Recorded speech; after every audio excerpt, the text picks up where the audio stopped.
Trade union ఉద్యమంలో ఉన్న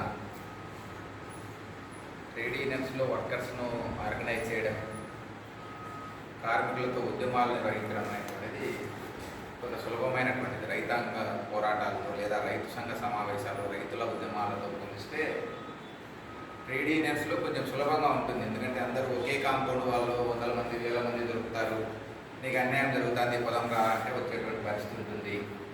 రాజకీయ భేదాభిప్రాయాలు వితిన్ ద కాంపౌండ్ వాళ్ళ లోపల, అంటే ఫ్యాక్టరీ లోపల తక్కువ ఉంటాయి. కాబట్టి ట్రేడ్ యూనియన్స్ నడపడం కొంత సులభం. కానీ రైతులను, ఎక్కడెక్కడో ఉండేటువంటి రైతాంగాన్ని సమీకరించి వాళ్ళకు అర్థమయ్యేటట్టు చెప్పి రైతు ఉద్యమాలు నిర్వహించడం అనేటువంటిది చాలా కష్టమైనటువంటి ప్రాక్టికల్గా కూడా. ఎందుకంటే రైతులకు వివిధ రకాల పనులు ఉంటాయి. ఈ ఉద్యమాలలో కొంచెం వెసులుబాటు తక్కువ ఉంటుంది. విషయాలను అర్థం చేసుకుని తనకు అన్యాయం జరుగుతుందని భావించి వచ్చేటువంటి రైతులు కూడా చాలా తక్కువ శాతం ఉంటారు. కాబట్టి రైతులతో చేసేటువంటి కార్యక్రమాలు, ఉద్యమాలు, సమావేశాలు కొంత తక్కువగానే ఉంటాయి, తక్కువ సంఖ్యతోనే జరుగుతాయి. నేను కమ్యూనిస్ట్ పార్టీలో పనిచేసేటువంటి ఒక 15 సంవత్సరాల క్రితం లేదా 20 సంవత్సరాల క్రితం మన కడప జిల్లాలో రైతులకు సంబంధించినటువంటి నాయకులుగా అనేక మంది ఉండేటువంటి వాళ్ళు. ఇక్కడ మైదుకూరుకు వచ్చేటప్పటికి సుబ్బరామరెడ్డి గారు, లేకపోతే నారాయణ గారు, లెక్కల వెంకటరెడ్డి గారు, ఇట్లా రకరకాల వ్యక్తులు మైదుకూరు ప్రాంతంలో, లేదా అక్కడికి పోతే మాసీమ రాజగోపాల్ రెడ్డి గారు, లేదా ఇక్కడ రమణారెడ్డి గారు, అక్కడ మైసూరారెడ్డి గారు, ఇట్లా అనేక మంది రైతు ఉద్యమ నాయకులు, లింగమూర్తి గారు, అనేక మంది మన జిల్లాలో, రాయలసీమలో, పర్టికులర్గా మన కడప జిల్లాలో రైతులను సమీకరించి రైతులకు జరుగుతున్నటువంటి అన్యాయం మీద ఉద్యమాలు నిర్వహించేటువంటి వాళ్ళు. ఆ తరం పోయిన తర్వాత, ఇప్పుడు నేను చెప్పినటువంటి పేర్లలో బతుకునేటువంటి వాళ్ళు మైసూరారెడ్డి గారే అనుకుంటా, మిగతా వాళ్ళంతా కాలం చేస్తున్నారు.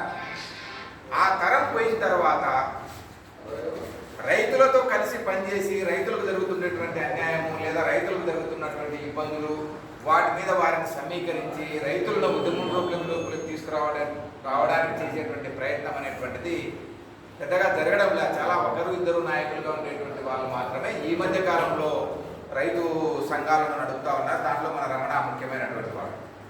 రమణ వాయిస్ తప్ప జిల్లాలో నేను పత్రికలు అన్ని చదువుతా, పొద్దున్న లేస్తానే. ఎక్కడైనా రైతులకు సంబంధించి మైదుకూరు ప్రాంతంలోనో ఇంకో చోటో రైతులకు ఏదైనా ఇబ్బంది ఉంటే రమణ లాంటి వాళ్ళ వాయిస్ పేపర్లలో అక్కడక్కడ కనపడతాను తప్ప జిల్లాలో ఎక్కడా రైతులకు సంబంధించినటువంటి ఉద్యమాలు కానీ, రైతులకు సంబంధించినటువంటి సమావేశాలు కానీ, మరొకటి కానీ ఎక్కడా జరగడంలా. కారణం ఏమంటే మనందరికీ తెలిసినటువంటిదే. 100కి 60% మంది, 65% మంది వ్యవసాయం మీదనే ఆధారపడి జీవిస్తూ ఉన్నారు. వ్యవసాయమే 65% మందికి ఉపాధి ఇస్తూ ఉంది ఈ దేశంలో. మన భారతదేశం కూడా వ్యవసాయాధారిత దేశమే, మన రాష్ట్రం కూడా. 100కి 65% మంది జనాభా వ్యవసాయ రంగం మీద ఆధారపడి జీవిస్తున్నటువంటి ఈ ప్రాంతంలో, ఈ దేశంలో వ్యవసాయ రంగం అనేటువంటిది అప్రధాన రంగమైనటువంటిదిగా మారిపోతా ఉంది రోజు రోజుకి. అంటే ప్రాధాన్యత ఉండాల్సినంత స్థాయిలో వ్యవసాయ రంగానికి లేకుండా పోతా ఉంది. అందులో వ్యవసాయం చేసేటువంటి వాళ్ళు తగ్గిపోతూ ఉన్నారు. వ్యవసాయ రంగానికి దొరకాల్సినటువంటి ప్రాధాన్యత కానీ, రైతు కానీ దొరకడం లేదనేటువంటిది మనందరికీ తెలిసినటువంటిది. అందులో ఒక కీలకమైనటువంటి దశలో ఉన్నాం. గత 2 సంవత్సరాల కిందట మనం చూసినాం. రైతులకు వ్యతిరేకంగా చేసినటువంటి చట్టాలకు వ్యతిరేకంగా సుమారుగా 13 నెలల పాటు ఢిల్లీలో ఒక పెద్ద ఆందోళన చేసినారు. అక్కడ ఉన్నటువంటి పంజాబ్ రైతులు లేదా ఆ ప్రాంతంలో ఉన్నటువంటి రైతులు ఒక సుదీర్ఘమైనటువంటి పోరాటాన్ని ఢిల్లీకి సంబంధించినటువంటి శివార్లలో పెద్ద పోరాటాన్ని నిర్వహించినారు. దాదాపు 150 మంది రైతులు అనారోగ్యంతోనో లేదా అక్కడ చలితోనో లేదా మరో కారణాలతో చనిపోయినప్పటికీ కూడా ఒక సుదీర్ఘమైనటువంటి ఉద్యమాన్ని, ఒక పోరాటాన్ని ఈ దేశంలో ఉన్నటువంటి రైతాంగం కోసం, వ్యవసాయ రంగాన్ని కాపాడుకోవడం కోసం ఒక పోరాటం అనేటువంటిది నిర్వహించినారు.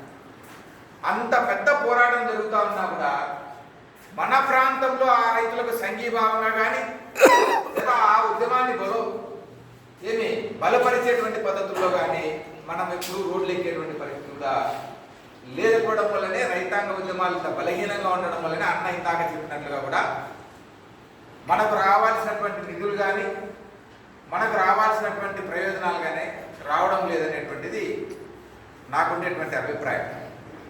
రెండు ప్రధానమైనటువంటిది ఈ సమావేశంలో నేను మీకు చెప్పదలుచుకున్నటువంటిది. ఒకటి, రాయలసీమ ప్రాంతానికి జరుగుతున్నటువంటి అన్యాయం ఏంది, కడప జిల్లాలో రైతులకు లేదా రైతు కుటుంబాలకు జరుగుతున్నటువంటి అన్యాయం ఏందనేటువంటిది రాయలసీమ వాసులంగా కడప జిల్లా వాసులంగా మనం ఆలోచన చేయాలని చెప్పేసి నేను కోరుతా ఉన్నాను. పంటలు పండిస్తున్నాం, మనం పంట పండించేటప్పుడు ఉండేటువంటి ధర పంట పండించిన తర్వాత ఉండడంలా,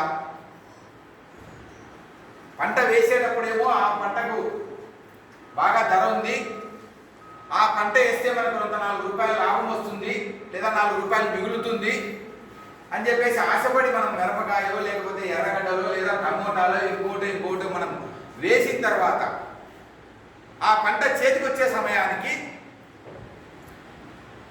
ఆ పంటకు ధర ఉండడంలా, కనీస ధర అనేటువంటిది ఉండడంలా, మొత్తం వ్యవసాయ రంగాన్ని మార్కెట్ను కార్పొరేట్ శక్తులు వ్యాపార వర్గాలు తమ ఆధీనంలోకి తీసుకొని వాళ్ళ రైతు పండించేటువంటి పంట మార్కెట్కు వచ్చేటువంటి సమయానికి ఆ పంటకు ధరను నిర్ణయించేటువంటి పరిస్థితి ఈ వ్యాపారస్తుల చేతుల్లోకో లేదా కార్పొరేట్ కంపెనీల చేతుల్లోకో ఇవాళ వెళ్ళిపోతా ఉంది. ఉదాహరణకు మనం ఆశీర్వాదు లేకపోతే అన్నపూర్ణ